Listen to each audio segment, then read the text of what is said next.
খাতা দেখে যা বুঝলাম, তাতে কাশেম তো তোমার কাছে 1.5 লাখ টাকা ধার নিয়েছিল। তুমি 3 লাখ বলছো কেন? হ্যাঁ মোড়ল সাহেব, আপনি ঠিকই রেখেছেন। কাশেম 1.5 লাখ টাকাই নিয়েছিল, কিন্তু ওই টাকাটা সুদে বেড়ে বেড়ে 3 লাখ হয়ে গেছে। দেখো মহেশ, এদের যা পরিস্থিতি, মেয়েটা পড়াশোনায় ভালো বলে স্কলারশিপের টাকায় পড়াশোনা হয়, আর ওর মা কোনো রকমে বিড়ি বেঁধে সংসার চালায়। তাহলে তুমিই বলো এত টাকা ওরা কিভাবে দেবে? 1 টাকাও দিতে হবে না। আপনারা তো সবাই জানেন কিছুদিন আগেই আমার বউটা মারা গেছে। যদি সালমার সঙ্গে আমার বিয়েটা দেন, তাহলে টাকাটাও মাফ করে দেব, আবার সালমাকে আমি সুখেও রাখবো। না না, তা কি করে সম্ভব?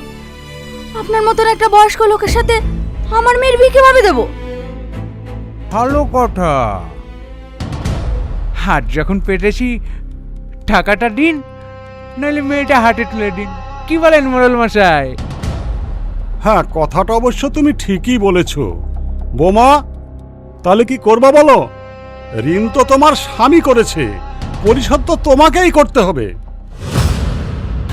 না, আমার মেয়ের সাথে ওর বিয়ে দেব না। আমি যেভাবেই হোক ওর টাকা দিয়ে দেবার ব্যবস্থা করব।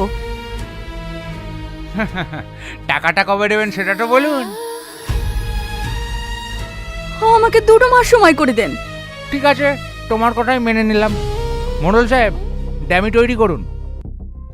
2 মাস বাদে যদি টাকাটা না দিতে পারেন না, তাহলে কিন্তু সালমার সঙ্গে বিয়ে দিতে হবে। ভালো করে ভেবে দেখো বৌমা, 2 মাস পরে কিন্তু তোমাকে মহেশবাবুর টাকা দিতে হবে। আর যদি না দিতে পারো, তাহলে উনার সঙ্গেই তোমার মেয়ের বিয়ে দিতে হবে।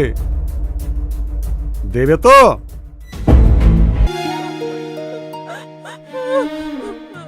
তাহলে ওই কথাই রইলো। ওই চলো সবাই।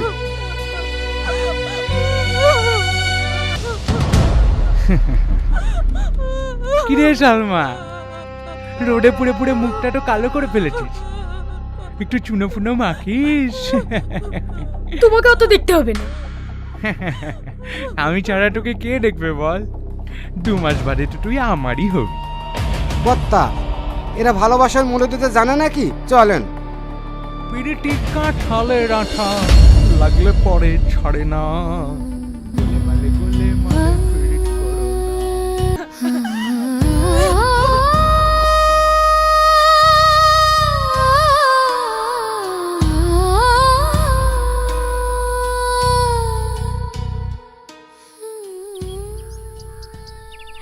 কাল সিনেমা দেখতে গিয়ে কি মজা যে হয়েছে। কি রে, আজ সকাল থেকে দেখছি তোর মুড অফ, ক্লাসেও মন খারাপ করে বসছিলি। কি হয়েছে রে? ও কিছু না। নিশ্চয় টনির কথা ভাবছিলি। না রে, আজ মহেশবাবু এসেছিল। 2 মাসের মধ্যে টাকাটা শোধ করতে না পারলে বাধ্য হয়ে ওকে বিয়ে করতে হবে। বিয়েটা সস্তা নাকি? ওই বুড়ো ভামকে কে বিয়ে করবে? আচ্ছা সালমা, চল টনিদের বাড়ি যাই। দারোয়ানের কাছ থেকে যদি কোনো ঠিকানা পাওয়া যায়। কি ভাবছিস? চল তো। কাকা, টনি কবে বাড়ি ফিরবে আপনি কিছু জানেন? না রে মা। আচ্ছা কাকা, টনির ফোন নাম্বার জানেন?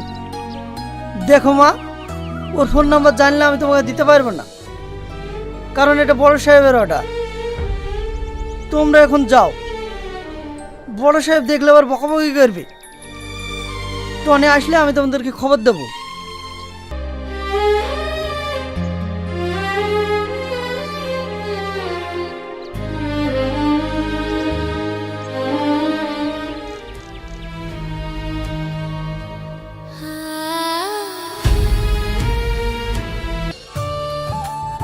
সালমা, সালমা, কি গো তুমি এত হাসছো কেন? আমার আব্বা আমাকে কলকাতা নিয়ে চলে যাচ্ছে। তুমি কবে ফিরবে? আমি কিচ্ছু জানি না। তুমি কলকাতায় গিয়ে আমাকে ভুলে যাবে না তো? এই কথা দিলাম, আমি তোমাকে জীবনেও ভুলবো না। আমি যাই দিনই বাড়ি আসি তোমার কাছে ছুটে যাব। হ্যাঁ আমি জানি। এই দেখো মা লাড়ু বানিয়েছে, আমি তোমার জন্য নিয়ে এসেছি। নাও খাও। আগে তুমি খাও। এই বদমাইশ, আমি তোকে খুঁজে বেড়াচ্ছি আর তুই চোরে মেখে লাড়ু খাওয়াছিস। চল এখান থেকে। আমি তার কাছে যাবো, আবার তুমি আমাকে ছেড়ে দাও। এই চল। Tony, Tony.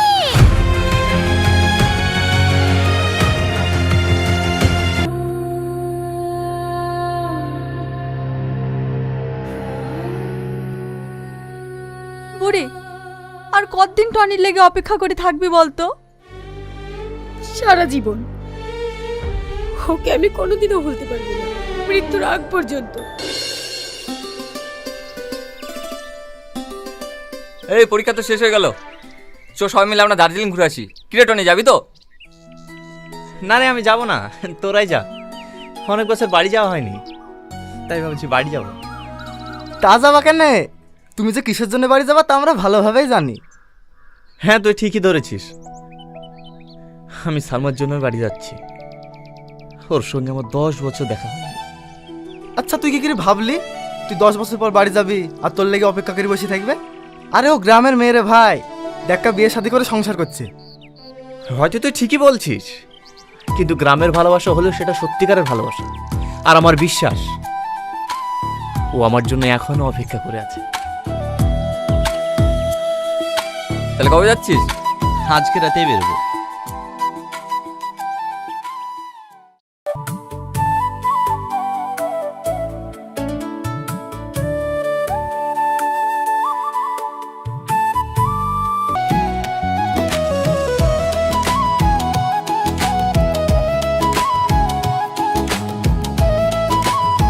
তোমার কোথাও লাগেনি তো?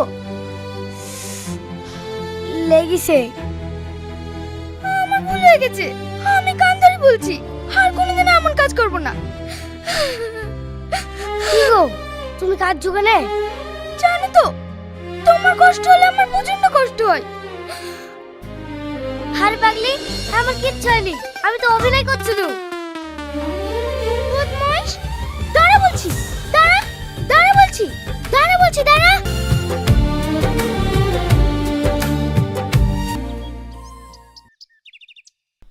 বাড়িতে কেউ আছেন?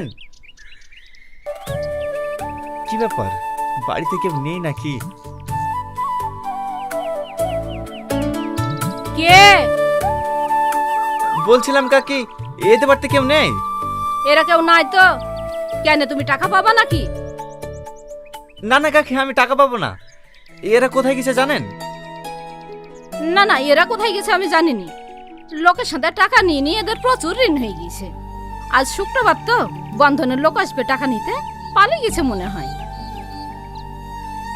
বলছিলাম এদের কারোর ফোন নাম্বার পাওয়া যাবে না? ফোন নাম্বার নিবা? ওদের সঙ্গে আমাদের ভালো সম্পর্ক নাই। ওই বাড়িটায় যাও, গেলে পেতে পারো। ও ঠিক আছে কাকি।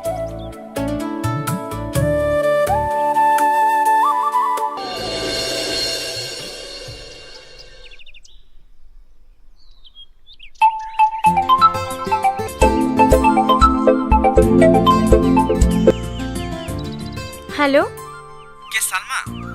এই হ্যাঁ, আপনি কে? আমি টনি বলছি। কোন টনি? তোমার টনি, যে 10টা বছর তোমার জন্য অপেক্ষা করে আছে। টনি তুমি? এতদিন পর আমার কথা মনে পড়লো। তুমি আমার নাম্বার কোথায় পেলা? আমি আজকে তোমাদের বাড়িতে গিয়েছিলাম, গিয়ে দেখলাম তোর বাড়িতে কেউ নেই, তাই পাশের বাড়ি থেকে নাম্বারটা চেয়ে নিলাম। তুমি আমাদের বাড়িতে এসেছিলা? এই এখন কোথায় আছো? আমি এক্ষুনি তোমার সাথে দেখা করতে চাই। আচ্ছা আচ্ছা ঠিক আছে। আমার ছোটবেলায় যেখানে খেলা করতাম না, তুমি সেখানে চলে এসো, আমি ওখানে যাচ্ছি। ঠিক আছে, তুমি যাও, আমি যাচ্ছি।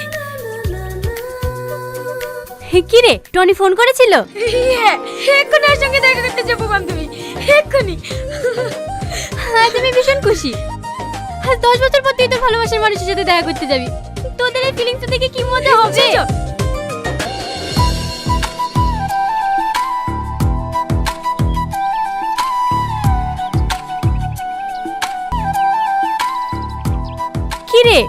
কতক্ষণ অপেক্ষা করব?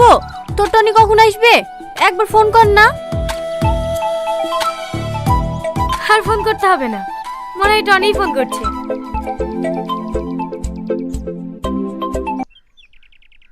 হ্যাঁ কাকে বলো। কি?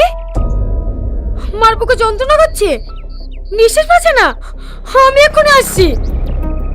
হে সাথী, মার খুব শরীর খারাপ, আমাকে এক্ষুনি যেতে হবে। টনি আসলে তুই বলিস ওর সাথে আমি কালকে দেখা করবো। অলি, তোকে টেনশন করতে হবে না, আমি ঠিক ওকে বুঝে বলবো, তুই যা।